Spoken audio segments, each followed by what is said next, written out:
You're listening to Balancing Point. I'm Trevor Filseth. This is my colleague, Dr. Arm. So today's topic is going to be a little bit different than we do here. By and large, up until this point, we've been focused on issues specific to the Middle East and Central Asia. But today we wanted to talk about the practice of espionage and covert operations in the 21st century. And I really hope that our discussion will get at least a little bit beyond the Middle East here. This is something that's really integral to global geopolitics, both sort of the second Cold War style great power conflict between the US and China and Russia, and also more localized conflicts. But we would be very remiss if we didn't emphasize how important this has been in the Middle East. It's clearly one of the foremost dynamics that's shaping the war that's taken place there over the past year. You can see this in Israel's really precise surgical destruction of Hezbollah's leadership through exploding pagers, or its assassination of Hamas leader Ismail Haniyeh using a bomb that they had placed in a Tehran guest house more than a month before his arrival. That's to say nothing of Stuxnet or the assassinations of nuclear scientists, and I'm sure we'll get into that as well in greater detail. So, of course, this is a very complicated topic with controversy and secrecy around it in equal measure, and to help us understand it better, we're very pleased to be joined by Dr. Jeff Rogg. He's a senior research fellow at the Global and National Security Institute, GNSI, at the University of South Florida, and a specialist in intelligence and covert operations. Prior to working at GNSI, he was an assistant professor at the Joint Special Operations University in Tampa, Florida, and the Citadel in Charleston, South Carolina. He was also previously a postdoctoral fellow in the National Security Affairs Department at the U.S. Naval War College. He currently sits on the boards of the International Journal of Intelligence and Counterintelligence and the Society for Intelligence History. He's the author of the upcoming book, The Spy and the State, The History of American Intelligence, which will be published by Oxford University Press in April. And we will make sure that we put a link to that in the description below. And with that, I will turn things over to Armand. Hello, Trevor. Thank you. As always, thank you for your call, kind introduction. I'm envious of your capability in making monologues and introduction. I have to be honest. I'm really bad at it. Jeff is great on it, but I'm awful at it. So thank you for, taking over that. And to our audience, it's good to have you again. Happy belated New Year. I wish you a great year. It's a great pleasure for me today to co-host this podcast with a gentleman that I'm honored to call both colleague and friend, Dr. Jeffrey Rogg. Jeff, it's good to have you. And our audience don't know, but it is very kind of you to be here today on the weekend, because I know you dedicate your weekends to your Floridian stuff, hunting, fishing, hunting gators, simple stuff. So it's good to have you, Jeff. As Trevor mentioned about that, we don't want to focus only on the Middle East. Events in the Middle East been a good excuse for us. I want to start this podcast or conversation with a question that if I ask you to point out a specific period of the human history, which is a very long one, where the covert operation, intelligence, and espionage began. And I understand it's a hard question because, at least in my view as a non-expert, espionage is part of our survival mechanism. It's in our nature to some extent. But if I want you to ask, to point out a period of history or point of the history that began, or at least in a written way, we know this is the first place that the states or groups, entities use espionage and intelligence to not only sustain their survival, but also advance their, agenda, project power, where it would be, when it would be, how it began. Well, first, thank you both, Trevor and Armand. Armand, always good to talk to you. We should say for the viewers, I think one of the great things about this is, and particularly the discussion we're having today, is this is one we've had as it's unfolded. And so, Intel is sort of about foresight, not necessarily prediction, but analytically, we've had a lot of conversations that I think time has given us more information about, especially when it comes to covert action in the Middle East and ongoing military and intelligence operations. So we'll be able to see, I guess, how I've done analytically over the past year and our conversations together at work.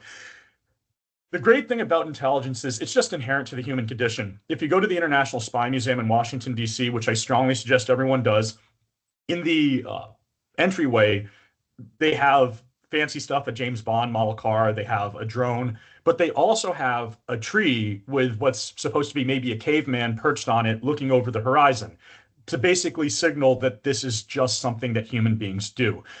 we can talk about the origins of intelligence and covert operations with the Old Testament, the Bible, or the Trojan horse is very famously brought up.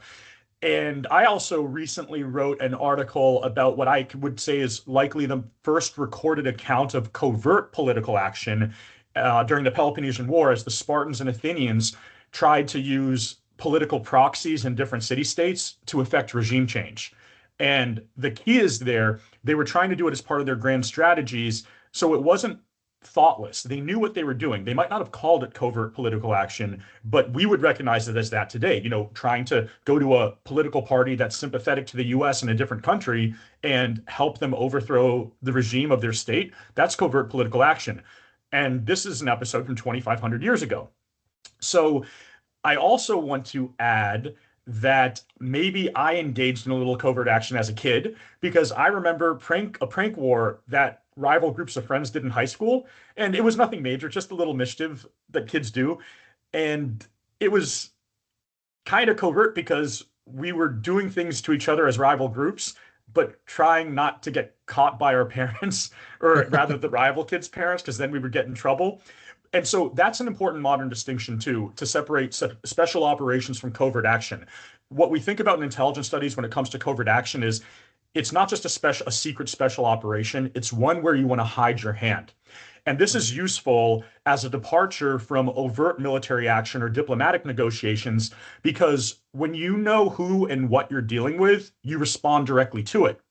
Covert action is a little bit blurrier, so it makes you think a little bit differently, because maybe you don't want to respond directly, or maybe the threshold of what they did really took you off balance because they didn't just strike you outright. We'll talk about this with respect to the pager operation. And the other thing that it does is it causes you to restrain yourself a little bit, because if you cannot definitively say, this person did this thing, and then you're heavy-handed in your response, again, this might sound familiar with Iran and Israel, that can actually trigger different alliances to interact on your side. So, you know, covert action, covert political action, these are things that have always been with us, but they're going to become more and more important in great power competition as we try and up the threshold of competition without actually going to outright catastrophic, possibly thermonuclear war. So before going to Trevor, you know, the moment a government conducts an operation that intention is to keep it hidden or secret, we are entering the realm of covert. And yes, did I get it correct? Yes. Perfect. Thank you. Well, I think it's an interesting point, certainly, that this is a behavior that's sort of innate to humans, and it's something that's been around since cavemen's time, but you know, certainly since recorded history began. I think, again, we try and emphasize the role of this in the Middle East, and it's remarkable to me that if you look at sort of the dynamics there today, Israel, you know, it has a population of 9 million. The Arab world has a population of 400 million, and so Israel's continued existence was never a certain thing, was in fact very unlikely if you looked at it 80 years ago. And yet it seems as though not only have they survived, but they're one of the most powerful countries in the region. And it seems, again, as though a reason for that is that they have developed this truly, truly remarkable intelligence apparatus. And again, I think we're going to talk about this at greater length than their involvement in the pager explosion, in their various operations in Iran.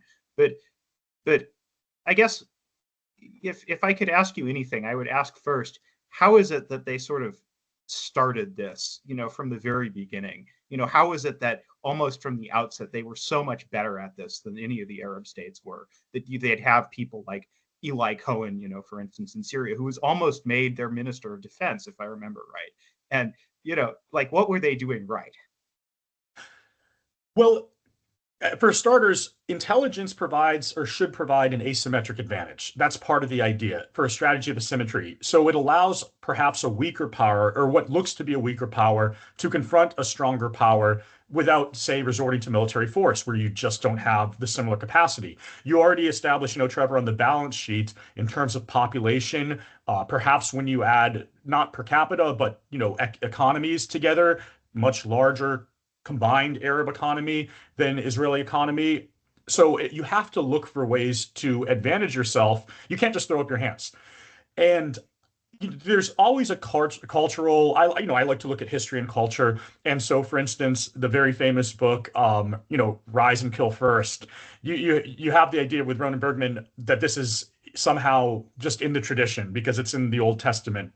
Someone comes to kill you, rise and kill first. And so it's in the collective conscious.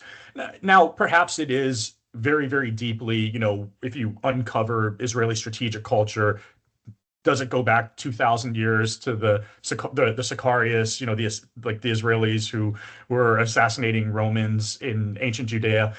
Hard to say. But certainly when it comes to, raison d'etat of the Israeli state, you need to look for ways to confront adversaries when you don't have similar overt material, military, diplomatic advantages.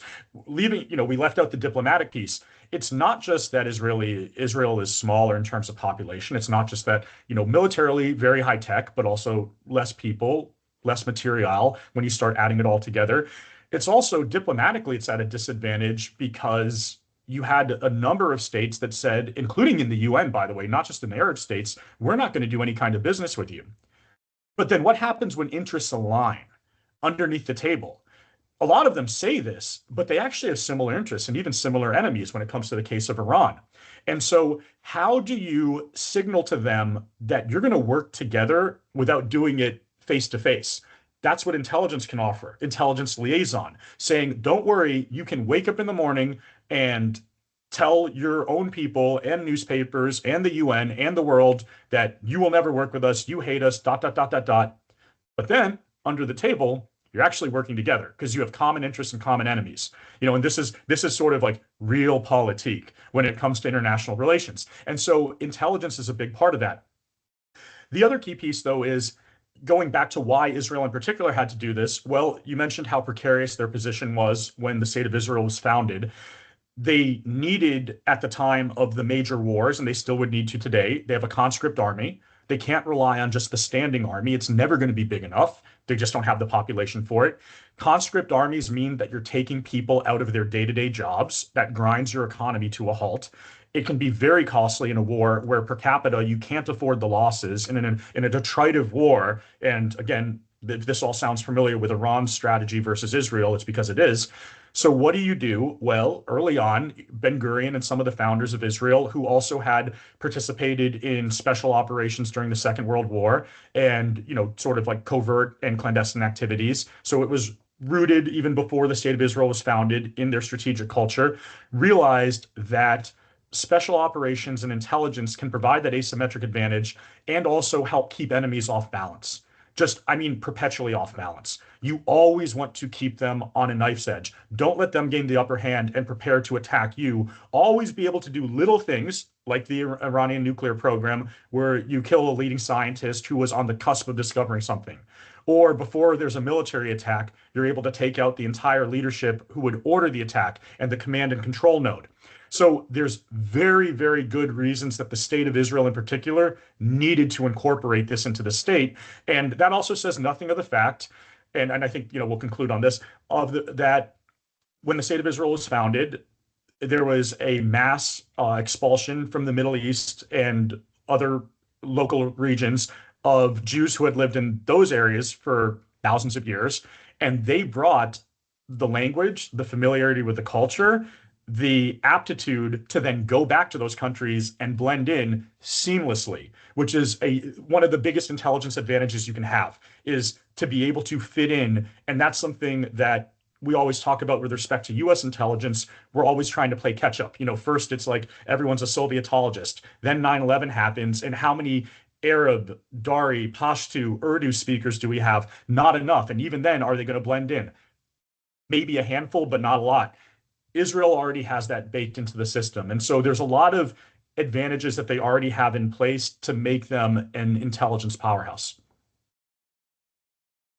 That's a good question. When you mentioned the forced migration, I think Eli Cohen was Egyptian too. I mean, he was an Arab descent too. Yeah, he was I born think in on the Cairo. parents' side. Yeah. And yeah, they brought the language and many things. And I guess Israel in that manner is quite unique because when the immigration began, the Jewish immigration, the grand immigration right after the post-war, Israel got the collection of immigrants from the entire world, be it as the Western Europe, the Middle East, and Eastern Europe, who were very well trained, very well educated. And I think that was the advantage. I don't know. I always found that one of the advantages that Israel had at the very beginning in the War of Independence and the following challenges with the Arab nations was that although the population was less, but the high command of the Israelis were better trained, better educated, they were way more experienced. I don't know, at least that was the way that I've seen it. But you mentioned the case of Arabs, and then you mentioned the case of the Iranians. One of the differences that at least I found, and I'm not expert of the matter, you are, so correct me if not.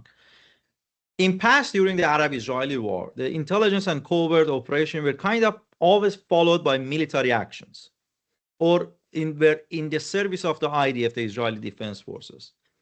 In a case of Iran, it seems to me that the covert operation, the intelligence operation being taken or conducted to postpone taking military actions against Iran. In a way, it was a kind of an alternative or temporary alternative, which first I want you to actually, talk about that. And then the other question that I have, I want to take it a little bit to the view of the enemy or the rival of the Israelis. The Iranians' response to those covert actions, and I'm not talking about the actions, political responses. Iranians always make an argument that these operations never make an impact on the entity of our nuclear project. The enrichment of uranium has growth. The scientists are replaceable. They can be trained. They can be new scientists can rise. But when you look at the history of humanity, is that you're a historian again. You know better than me.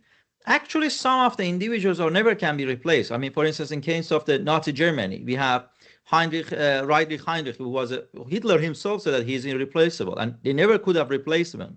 Or in case of Iran, we have the Qasem Soleimani. I mean, Zarif, the former foreign minister, he mentioned that killing him was worse than hitting the entire city, major city. So this is two questions that I have. First of all, do you, with the distinguish or difference that I made between the covert operation against Iran and Arab nation, what do you think of it? And the second, do you think these operations or activities can paralyze or make a strategic impact on Iran's nuclear or missile project or any project that Iran has that Israel perceives as a threat? Sure. So I think I'll start with the last question first. And there was a recent interview with a former Mossad director. And basically what he said is, well, they don't have a nuclear program yet, so someone's doing something right. And that could be because they chose not to, but also because they're hamstrung along the way. I mean, look at it this way too. Someone who you don't like is doing something you don't want them to do. Do you just sit there and let them continue to do it? No. So in other words, it's why would you ever just sit back and continue to allow an adversary to progress when it comes to something especially as catastrophically destabilizing as a nuclear weapon? We saw what happened in the case of Pakistan achieving a nuclear threshold. So let's go with that maybe as someone's doing something right. And you're not just going to sit back and let them continue to develop the capability. I do agree. Is anyone truly replaceable? Hard to say, but are some people harder to replace than others? Absolutely. And so that's a case of Israel and, in Qasem Soleimani's case, the US doing something right, which is take out very key people. I mean, you can do damage to the intellectual thought and capacity of the adversary by taking out the key intellectual leaders and the real strategic thinkers. So, I think we should all agree that, in this case, doing something when someone's doing something you don't want is better than doing nothing. Now, as far as can you just help me out with like the first question a little bit? Because I just want to make sure I have it right as far as the interface between Iranian strategy and Israeli covert operations. Is it that what is Iran's response been? No. The first question that I had was that I always thought that whenever came to the Israeli-Arab confrontation, the covert operation was to serve or complete military operation. Okay, for instance, in case of like Ili Kohan is a great case of it. It was always a supplement to the military actions that been conducted, right after it. But in case of Iran, I get the feeling that Israelis conduct covert operations because for now they want to avoid a full-scale military operation. Am I right? Is there any difference between it or not? Sure. Okay, got it. And that's exactly right, because for two reasons. First of all, wars are painful, and this would be a standoff war. This is one of the conversations I had recently with someone where we were talking about, the catastrophic Middle Eastern war that would ensue between Israel and Iran, et cetera, et cetera. But I also was pointing out, well, it would be a standoff war. Iran, until Hezbollah was decapitated, didn't have it wouldn't even in that case is Iran going to send the Iranian military across the desert of multiple states and get hammered along the way by the Israeli Air Force? No, they would do what they already did, send missiles, try and have Hezbollah, the proxies that are actually on the borders of Israel, perhaps invade. I mean, we're talking about a conventional military conflict here. What is Iran's capacity to have a conventional military conflict with Israel? It's not like the Arab states in previous wars, where you actually had Egyptian tanks and conventional line, infantry and air force with multiple states right on the borders of Israel. And so it would look different anyways. There's another piece, though, when it comes particularly to what Israel was trying to do, which is more so than anything else, until recent events, really target the Iranian nuclear program and ballistic missile program to a degree. And so part of the reason for that is twofold. One, capability.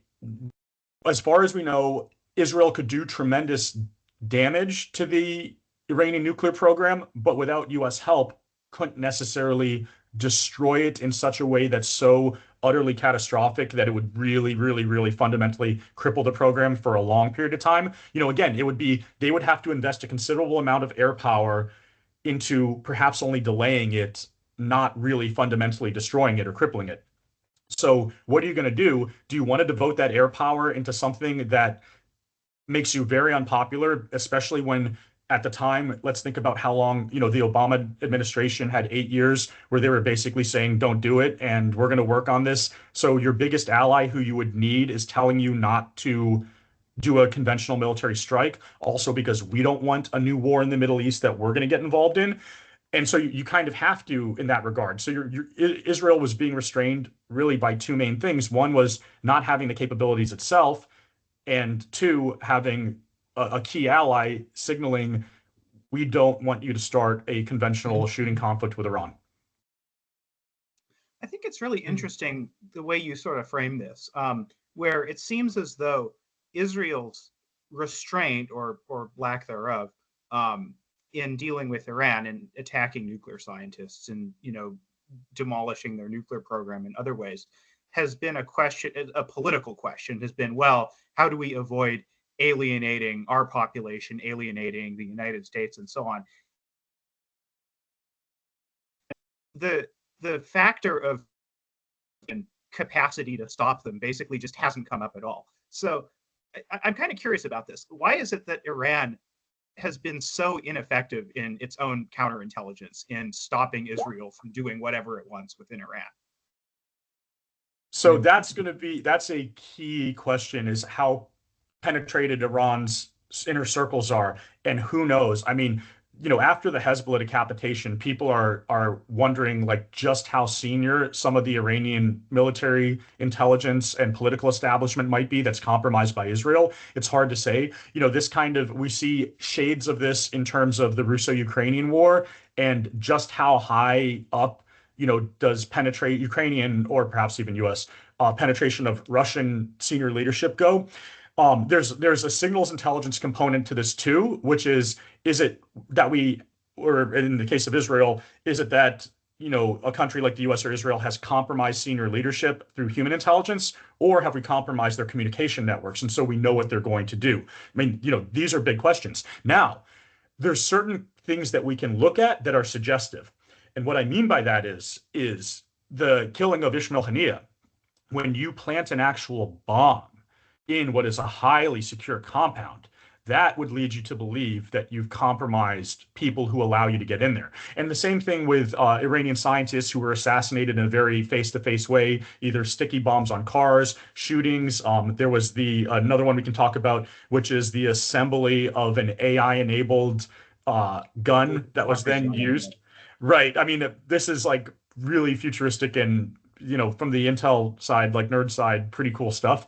But, again, the great thing about this is it keeps the Iranians guessing. And to your point on, so why have they been feckless? Well, counterintelligence produces paranoia and it can cripple you. And so they have to worry about their own people who may actually be faithful, but they still are, it's like the Spider-Man meme where all the different Spider-Men are pointing at each other. That can really affect your ability to conduct effective counterintelligence, because you might actually take the person who is your effective counterintelligence person off the map because the Israelis might plant seeds that suggest they're the ones who's compromised. And, another piece that's key that I think we shouldn't or overlook rather is Iran, the leadership, the regime has power brokers and bureaucratic competition between key power brokers, which can be leveraged by an adversarial intelligence organization in ways they don't necessarily know, the people who are being manipulated. So there's fault lines in the Iranian leadership, and also it's an authoritarian state, and it does things to people. Imagine this, for instance, because this actually sort of happened in shades during the Cold War. Imagine that someone's parent is interrogated and tortured, like they were a government official, they fall out of favor with the regime, and they torture the parent. The kid grows up. And because it's an authoritarian state, the kid goes to, the Polytechnic school and becomes a military officer. And they always harbor a little resentment at the regime itself for what it's done. Iran is an increasingly unpopular regime. It's very clear it's unpopular. You don't know who in your inner circle and even in leadership levels is actually harboring resentment against the authoritarian state. And this is an advantage of, we always talk about how democracies aren't good at counterintelligence. To an extent, but authoritarian regimes, because of the nature of their systems and the torture, abuse, what they do to each other, have tremendous vulnerabilities built into them from an intelligence standpoint. I mean, the political gap and resentment is actually a very timely manner right now. I don't know you or the audience followed the news, but yesterday, the two chief judge of Iran, or two justice judge of Iran's Supreme Court, being killed in the Judiciary Palace, the most secure building that they could find. And the person who killed them actually was the personal servant or personal, janitor, the person who'd been serving them for 20 years. And he kills himself at the end.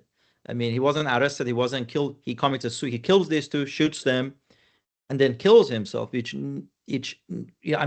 one might wonder that what happened to that person, or what happened to worldview of that person. That person finds himself in a position that he has nothing to lose until he avenge, and he avenged it. We still don't know, but it's something that's shaken the entire security system of the country, or at least the peace of mind they had. I wanted to ask a question about the Syria and the Iranian counterintelligence weakness, as Trevor pointed. But before that, I want to a little bit change the direction. You mentioned authoritarian regimes, and you mentioned a couple of times. And I want to focus on that for this question first. When it comes to the authoritarian regimes, the counterintelligence and also spying and espionage, it seems that they all won't fall in the same category. And what I mean is that we have countries that authoritarian regimes that seems to be quite, I don't want to say quite ineffective, but they don't have a resume to be proud of. The Islamic Republic is one of them. I think you correct me if I'm wrong. Nazi Germany also is one of them. Is an example of they didn't really did a good job on intelligence. Mm-hmm. But on the other hand, we have other regimes, authoritarian regimes, Soviet Union, I think, and China today. It seems that comparably they are doing better. And what I want to ask is that what makes an authoritarian regime ineffective and errorful when it comes to the intelligence realm, and what makes another authoritarian regimes effective, mostly effective, or notably effective when it comes to this realm? What's the difference here? Yeah, that's a fascinating question. Now you got me thinking about how do we tackle that one. So, a couple thoughts immediately come to mind when we talk about China and the Soviet Union, and the Soviet Union in particular, when we go back to like the Stalinist purges. I mean, Stalin used the intelligence to purge the military and just everyone, and then he purged the intelligence services. Stalin was so feared. This is an example I like to use, that when he stroked out in his dacha, or it's dacha, you're the right, Gotcha. that no one snuffed him out. They didn't grab a pillow and say, because probably looked at each other and is like, the Beria and the leadership are looking at each other like, I'm not ready to kill the boss. I mean, they were terrified of this man. And so I think there's always a level of fear in an authoritarian state. It's not like Bashar al-Assad is not a scary guy who's going to torture you, kill your family, et cetera, et cetera. But it's also probably a matter of, what you yourself as an intelligence officer think or know you can get away with, and what you think you can't. I mean, think about it this way too. So Hitler is almost assassinated a few times by his own people, and he brutally interrogates and kills the people who did that, but he was almost assassinated a few times by his own people. So clearly there were people in his inner circle who weren't scared enough of him, which I know it sounds crazy, but that wasn't a problem for Stalin. I mean, when you're dropping millions of people and I mean, just show trials and people that you were friends with and people that had you come to power. And by the way, this plays out in China too.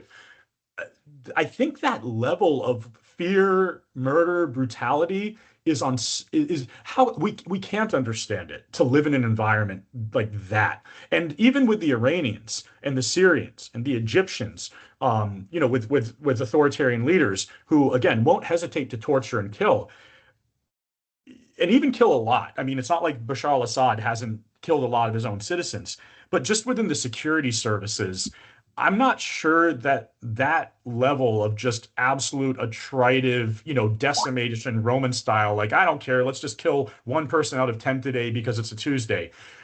I think that changes psychology. And this is, by the way, I need to test this out a little bit more, but that's just an initial reaction to the question. But I also think there's other pieces there where perhaps let's look at, is it a party-based state?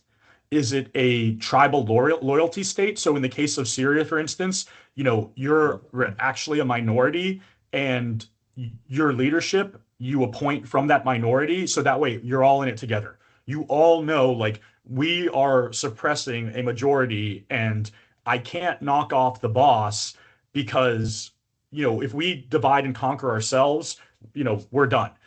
That's different than in, say, a party state where, you can play palace politics behind the scenes and I'm a communist, you're a communist. It's not really going to matter because at the end of the day, it's still going to be a communist state. If you're Alawite in Syria, you got a lot of things to worry about if you start killing other Alawites before you start killing, Sunni or someone else. Very good. You mentioned Syria, and I want to ask a follow-up question, and then I will hand it over. Syria is an interesting case because specifically when it comes to the Iranian counterintelligence and also Hezbollah's failure in protecting itself. Today, many people are making the case that Syria actually has been a loophole or has been one of the causes contributing to Iranian failure intelligence and the Hezbollah's. For the case of Hezbollah, what they argue is that Hezbollah sent good number of terrorists, groups. It got the militia more exposed. I think it was also Times of Israel about 2 weeks ago published something about they realized many of the people in Hezbollah, in chain of command of Hezbollah, through the Syria, what they are doing, how many people they are running, how important they are. And also Iranians been there. It's many Iranians being exposed. But aside that, during the last month, since Tahrir al-Sham or HTS's takeover over the Syria, we are seeing leaked documents here and there. Again, the originality of documents is hard to prove or verify, suggesting that a part of the Syrian intelligence community or Istikhbarat al-Suri been actually sharing the informations about the Iranian, their presence, where are they, how many are they, what they have, to the Israelis. Well, that could be out of the fear of the Israelis, strikes against the Syria, or that could be actually out of the nationalist sentiments, not wanting the Iranians to rule or occupy their country. Mm-hmm. Do you think Syria played a major role, or Syria was a sub-side, it was an episode of this story? To what extent civil war in Syria permuted the failure of the intelligence by Iranian and also Hezbollah's? So, I've said this before. This is a great thing about being friends and seeing it work. In life, what you find is your greatest strengths are also your greatest weaknesses. Just for something for the viewers to consider. And what I mean by that in reference to Iran is the greatest strength of Iran, at least that it probably thought it had, that the United States thought it had, that the Israelis did, was its proxies. And, I know there's it's very faddish academic to be like, well, they're not exactly proxies, they are independent. I just mean a group that you do a heck of a lot to support. Proxies. So Hezbollah, for instance, the Iranians did a lot to support Hezbollah, a lot to support the Houthis and different groups, Hamas, different Palestinian terrorist groups. So the idea was that these groups, were one of Iran's greatest strengths against Israel is the ring of fire. And this is Qasem Soleimani's strategy. Surround Israel with a ring of fire. But let's think about how they can be your greatest weakness. If their intelligence isn't that good and they're penetrated, that's a weakness now for you. Not just in the case of the proxies like the non-state actors, but let's think about it in terms of your question, Arman, in Syria. So you're doing a lot to support Bashar al-Assad. But Bashar al-Assad has a very big interest in doing what's necessary to preserve the alliance with, say, Russia and Iran. But Bashar al-Assad's number one concern is Bashar al-Assad. And if I'm next to Israel, and I get it, this is something that we just got to be realistic about with the nature of the conversation we're having. There's people who just aren't going to like Israel because it's Israel. And so Israel's weak, Israel's this, Israel's that. If they're weak, then who's strong around them? Let's be real about capability and actors and intentions and strength, because people blind themselves ideologically, and academically, we can't do that, and especially not in national security. So Bashar al-Assad knows Israel's strong. And he knows that Israel can do a lot of damage to Syria, which, by the way, they proved it because they destroyed something like 80% of the Syrian conventional military in 2 days. You don't think Bashar al-Assad already knew they had that capability? So, in other words, the whole time, think about it from a balancing standpoint when you're that person on top, even in an authoritarian state. He's got to figure out how to thread the needle with Russia, how to thread the needle with Iran, how to thread the needle with Turkey. He's got all these non-state groups. He's got a civil war on his hands. And then he has Israel, where he can every day say, destruction of the Zionist regime, this, that, and the other. But the Zionist regime could destroy him a heck of a lot quicker than he can destroy them. So he's even got to work with the Israelis as much as he doesn't like it. And, there were different things that were said. Maybe this is misinformation on purpose, about at the last moment, he's even calling up Bibi saying like, save me, Bibi. And Bibi, oh, sorry, the little bubble came up. I don't mind the bubble in this case, though, because it's kind of funny. But, he's even calling up Bibi saying, save me. And Bibi's like, well, he probably shouldn't have been such a good, loyal pain in our butts on behalf of Iran for so long. See ya. And we'll figure out HST, which could be a different conversation because I think, I don't know, but we can talk about what I think Israel maybe should have done with HST a little bit sooner, versus where we are now, but it's a precarious situation. Point of all that being, though, going back to Syria and the vulnerability, it seemingly was a great strength for Iran to have a land route connecting to Hezbollah and being able to work through, Syria, which means you have to work through Assad, you have to work through his military and security services. But it also was a great vulnerability because Assad has interests that lie outside of just Iran. And one of those interests was that Israel kept attacking Syria. They were very clear that if there were certain boundaries that were met, they would attack Syrian conventional sites and military and, radar, things to help with early warning with Iran. And so I wouldn't be surprised if that was one of the considerations. And Syria was a great strength, but also became a key vulnerability for Iran. I forgot the name of the gentleman. I'm bad with names, and Jeff knows it very well. But the Israelis, I think it was Michael Owen. I think so. The Israelis former ambassador to, sorry? Yep. Michael Oren, the American. Michael Oren. Yes, exactly. To the United States, he was a former ambassador. He recently mentioned that in a podcast. I think it was his own podcast that Assad, before leaving the country, he was very much suspicious or afraid that the Israelis might target his airplane, target him. And he says, if I stand correct, and I'm sure he says that there's been a deal meditated by Russian, and that deal, Assad, as he suggests, provided a list of, let's say that, important military and intelligence infrastructure to the Israelis. And after that, Israelis actually assisted him to flee the country, not to stay in the country, but to flee the country. I don't know. Have you heard of it? What do you think of? Is it something that you see likable? I do. I see it plausible. Yeah. And the reason why is so HST's coming at you, your military's collapsing, but at the same time, you still have capabilities. How sophisticated is HST? Kind of hard to say. Now, they don't have their hands on a lot of stuff, and they were going to get it, but it's end game for you. You can either die on that hill in Syria. I guess the highest area would be Golan, which Israel's there anyways, so you're probably not going to run up there. But you can die on that hill in Syria, or you can say, thanks for nothing, and I'm not going to leave you with anything on the way out. And who is the person, who is most capable that you have done a lot to really make their life difficult for a very long time now? Who's the person that can either interdict you in the air, tap into your most sophisticated signals and shoot you down, or the person that can actually make it easier for you to get away? Well, Russia and Israel. And so, again, that kind of excludes Iran too, because Russia was a patron of Syria, and Israel and Russia have had to reach a modus vivendi in operations in Syria when it comes to things like the use of air power and radar. And so I find it entirely plausible. Look, if I'm Bashar al-Assad, and basically the group that kicks me out of power, they're going to get my tanks and my air force and my this and my that. Okay, maybe it puts, an Iranian target on my back, but what's an Iranian target on your back these days compared to what it might have been a few years ago? And I don't make light of that for reasons that Arman and I understand. But what I mean by that is, who are you most afraid of in that moment? And Bashar al-Assad had a lot of reasons to worry about Israel. And so why not? Let him go to town. And plus the Israelis were going to do it anyways. They cannot risk Syrian conventional military capabilities falling into the hands of, a completely I know HST, you say the right things to a Western audience and we think that you're the next Thomas Jefferson. Nuh-uh. So, if I'm the Israelis, I'm not giving them a chance to prove again that they're aspiring Democrats in who just happen to have terrorist roots.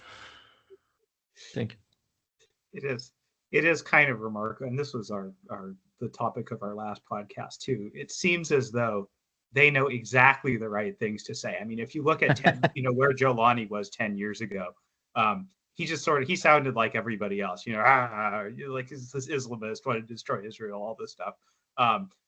Clearly, somebody has given him lessons in how to interact with the West, because he talks about institutions and but it is we don't know for sure what this is going to look like. But I see your point that whatever happens, Israel does not want him to have chemical weapons. That's entirely reasonable, and that's probably Assad's sort of trump card on the way out. Well, and HTS, by the way, the other issue that you have is, and I don't know, this is where I need to do more due diligence, but I'm not an Arabic speaker. But I'm not sure what HTS actually, I think I was saying HST, but HTS, HTS, what the abbreviation stands for. But the movement for the liberation of Levant, Hayat al-Tahrir al-Sham, yeah. Right there. So the thing is, again, you're the Israelis, and they're being supported by Turkey, and Erdogan's saying, this, that, and the other, fire and brimstone, blah, blah, blah.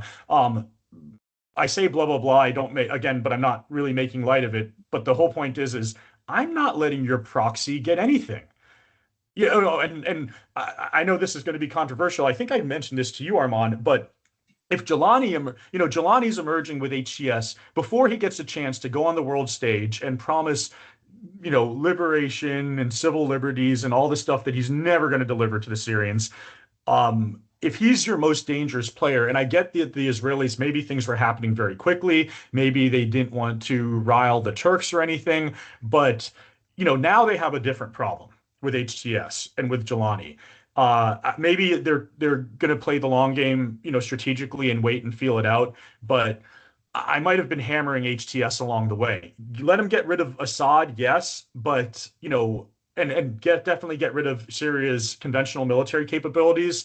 But now you got a new targeting package to arrange for, and that's to be able to communicate to Jelani and HTS. You know what we did to Hezbollah? We have the capability to do to you if you think that you're going to become a problem for us. But I think that signals, this might be a good segue. I think Israel, that signals now clear to a lot of people, if Jelani gets any fun ideas about, how difficult he's going to make life for the Israelis. Well, clearly he's not stupid. And, I think to the extent that he's talked about Israel so far, which has not been very much, he sort of hasn't said that he wants to start a conflict with them, which again is exactly what he would say. Anyways, I want to sort of zoom out away from the Middle East a little bit and get back to sort of the broader issue of intelligence collection from like at power level. And sort of talked a little bit earlier about the difference between conducting it in authoritarian regimes versus democracies. I was very interested to your analysis of why it's so hard to get it from a place like the Soviet Union where everybody is just terrified. I think it's interesting. Like North Korea is another example of this. The U.S. just cannot get any assets in North Korea, and even like you would think that South Korea could because they have the same language, sort of a similar culture, all that. South Korea could conceivably airdrop somebody into North Korea or something, and yet you can't because everybody is just terrified of stepping one toe out of line. And so I wonder to what extent that same principle influences the United States when they're trying to get assets in Russia and China. And I know you talked a little bit about China before, but China does not seem as though it's nearly as like terrifying as Stalin was, 50 or 80 years ago. So is the United States having a better time of it now? Good question. I should stipulate too, when we talk about that difficulty, I was more referring to the Stalinist Soviet Union under Stalin, as opposed to after Stalin, there were different competing power. No one ever held as much power again as Stalin did. So, that there were competing power blocks. The level of brutality went down, and that provided windows. So we did see more vulnerabilities, intelligence vulnerabilities, more spies who were recruited in the later Soviet Union than in the Stalinist Soviet Union, as far as we know. But I think I'm on pretty good ground saying that. This goes also to, the question with North Korea. Well, it depends on the size of the state. It depends on where there's ethnic minorities or not. It's if you have a relatively homogeneous state like Korea, North Korea rather, and you have a single authoritarian leader who has brainwashed the people for 70-something years, or that regime has, and there's a cult of personality and everything, that would provide a harder target. Smaller, more easily controlled borders. It's called the Hermit Kingdom for a reason. It doesn't do much with the outside world. The outside world doesn't do much with it, which means, even economically trying to find inroads through private corporations, or shells rather, proxies, it's just more difficult. Now, with what's been going on with China, there's been on the public side reports about, for instance, there was a while ago a report that the CIA was using the same communication system to try and communicate with spies in Iran. Iran discovered it, provided it to China, and China wiped out the CIA sort of network. There was a cable. This was published in the news. There was a cable a few years ago, I think it was 2021 or 22, where that went out to like all the embassies and that the U.S. intelligence system or network for communicating with its agents had been compromised, because apparently they were doing it the same way and the Iranians passed it off to not just the Chinese. And so then two things became apparent. First, that China had been penetrated, but then that it was taking, under Xi Jinping, massive action to undo that. And so the question is, where are we at now? What's the state of play? I don't know. and it's going to be hard to say. I think this is something that I should say about intelligence studies. There's a lot of biases, even among academics, where we kind of cast, we lob aspersions at ourselves and say the US is so bad at doing intel, but then we find out in some cases we're actually very good at doing intel. So, it is hard to say the degree to which we are or aren't, able to get into countries like China that seemingly are very restricted systems. That being said, though, what we do know is with what's being called ubiquitous technical surveillance, UTS, the ability for human intelligence officers to operate, especially in states that have high tech and authoritarian systems and use it to their advantage, is much more difficult. You're talking about biometrics from the time you step into a country being under surveillance. We don't know how much. We know that the Chinese have at different points in time successfully penetrated networks, computer networks that have personal data. Bill Evanina, who was the counterintelligence officer for the FBI, said like something like the Chinese have collected personal information on 80% of Americans. It's enormous. So then the question becomes, from an intelligence standpoint, can they use this massive amount of data, because it's certainly too big than someone can sit there and analyze themselves, combined with algorithms and computer systems, and then things like social network analysis that allow you to build connections between people to identify America's intelligence officers. In other words, think about it this way, like you're the Chinese and you're using something like, I don't know, I guess not as many younger people are using Facebook, but you're using Instagram or something, and you're like, okay, this kid lives in the DC area and is friends with this kid, and they, go to school in a place that's near an intelligence office or something. Does that allow you to identify who America's intelligence officers are and make it much more difficult for them to travel? You can do a certain amount to provide cover for your officers, change names. Who knows how sophisticated we are? Is this like Mission Impossible where we can really change faces and fingerprints? But what biological markers are you actually able to change and keep changed for a very long period of time, enough so that it would allow you to operate overseas and successfully? This is where the classified nature of this and is important, because you need to protect people. You're ultimately protecting people, but it's also just a fascinatingly tough question to say, what is the actual state of play in human intelligence today in both democracies and authoritarian states? Well, thank you, Jeff. We started this conversation with talking about past, and now I want to move forward to wrapping it up and conclusion with a question about the future. Specifically speaking, the future of the U.S. Intel community, given the challenges that is happening. Many factors are coming up. You mentioned the AI in a case of the assassination of Iranian nuclear scientists, but it's not just that. Technology is moving. It's quicker than the pace that we thought. 4 years ago, if somebody told me that there would be a thing named ChatGPT and you can deal with it almost in some scenarios like a human, I would be very suspicious. I would call the person, naive. It's no longer the case. So maybe I was a naive at the naive party at the time. But given all of the challenges that the United States has on practice with China, with the Islamic fundamentalism, specifically speaking after the rise of new factors like the HTS, with Russia evolving technology, how would you see the future of it? How would you see the future of the line now? So I like concluding with this. It's something that's near and dear to my heart as both an academic and as an American, but I don't even want to think about the intelligence. I do, but for our purposes, I want to offer something else to you all in the audience too, which is I don't even want to think about it in terms of our rivalries and, what we need to do to confront great power competition with great powers like Russia and China, or even powers that we don't consider up there, like Iran or non-state actors, terrorist groups. The bigger question is what is this technology and intelligence going to do to us?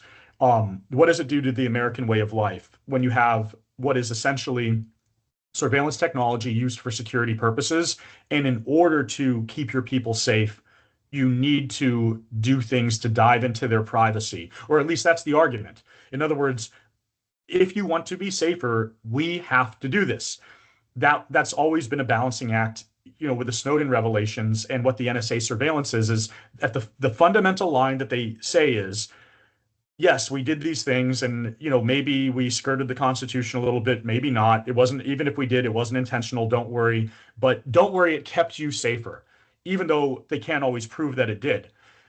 That's really not within line with constitutional rights, civil liberties, law, American principles.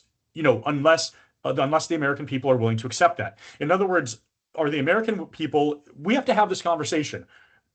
Are Americans willing to do things for their personal security that really does undercut American democracy and the Constitution as it was written, as it was conceived, as it's been applied until now? Are we willing to go there? And this is why I think it's particularly important. If the argument is that nowadays intelligence is allowing us to do this and we must do it because the nature of the threats we face is so great that Americans need to be willing to compromise historical values and constitutional rights in order to be more safe, what do you do when it's used against you? And what I mean by that is there was a recent hack, so far as we know, where apparently the computer systems and some of the operations and programs that perhaps the NSA implemented after 9/11 have now been compromised by the Chinese. So through this intelligence jujitsu, they're using our own systems, which we applied unconstitutionally for mass collection against Americans under the auspices of, we need to do this to keep you safe, but it's not even keeping us safe anymore. Wow. So we are both less safe and less free. That's the problem. We're less safe and less free on account of intelligence. So what do we do? What do we do? Do we say, okay, well, this means we need to be even less free? We need to introduce even greater surveillance. We need to become even more closed. We need to have more intelligence and technology powers that we can implement both overseas and at home.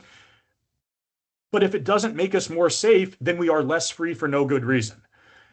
I keep saying this, and this is something that I'm trying to tug out with the book by showing the entire history of American intelligence. But this conversation, this debate, what we're willing to do, what laws we need to change, what constitutional amendments, Bill of Rights when it comes to unconstitutional search and seizure, due process, what we need to be willing to change, it's going to happen one way or another in the 21st century, because the 21st century is going to be the most surveilled century in human history. So we're sort of just stumbling our way into this without actually thinking through it. And that's what I want more than anything else is, let's study the history. Let's look at what's going on now. And with eyes open, let's move forward into the 21st century when it comes to intelligence, liberty, and security. I think it's an auspicious and interesting coincidence that we're recording this on January 19th, which is the same day that the TikTok ban is going into effect. And that really gets to the heart of some of these questions. I would just make one more point before we close out, which is that various people who are not happy that TikTok has closed down have started going to this other Chinese app called Red Note, which Jeff is nodding, which is fundamentally different. It is a Chinese domestic app, and is run very, very closely by the CCP, which has extreme censorship authority, will just regularly sort of restrict people, ban people, and so on, and tries as much as they possibly can to control the narrative of what's being said there. And in spite of that, it is interesting that the discourse around that has been that the CCP is very, very nervous about all of these Americans coming on. Not because on the one hand, everything that TikTok was doing, surely this new app is doing. It can shape people's opinions and so on. And yet on the other hand, they have had near total control over this app for many, many years, have been able to shape dialogue, discourse, change people's minds. And all of a sudden, there's this huge influx of people from a foreign country that's very culturally different than China, has different attitudes, is much freer, is an open society. And they're worried that this will rub off on the Chinese living there. And so there's some scuttlebutt that they're going to try and restrict this in the days ahead. So I think this this is a very interesting topic. It gets to sort of the heart of the liberty versus security thing, and how security doesn't always actually mean greater or more safety. and I'm going to be very, very interested to see where that goes. I just want to add one thing there. So what I'd say to both sides, we're also concerned. I think already there's some rumors that military officers have shared videos of military stuff on the Red Note site. Once again, for both the US and for China, your greatest strengths are your greatest weaknesses. China's closed society, supposedly with intelligence, is its greatest strength. And now, it can be used against it. Our open society and willingness to have, TikTok in the US or not, we're testing our own democracy, but also testing our own security vulnerabilities. So again, I encourage the listeners to think about this, but your greatest strengths are your greatest weaknesses and vice versa. Well, I think that's probably as good a note as any to end on. Jeff, I want to thank you very much for coming on. We know that obviously there's a lot going on these days. We're very grateful you could make the time for us. Once again, everyone, his book is called The Spy and the State, The History of American Intelligence, and is coming out in a couple of months. And again, we will advertise that as heavily as we can. To all of our listeners, thank you for tuning in. If you enjoyed this conversation, feel free to like it and to follow us on social media. Our username is @BalancingPod on X. We are going to try and do our next episode in late February or early March. The topic is still up for discussion, but we will have more to share on that soon. So please keep an eye on our social media for updates. Once again, thanks for listening, and we'll see you all soon. Cool.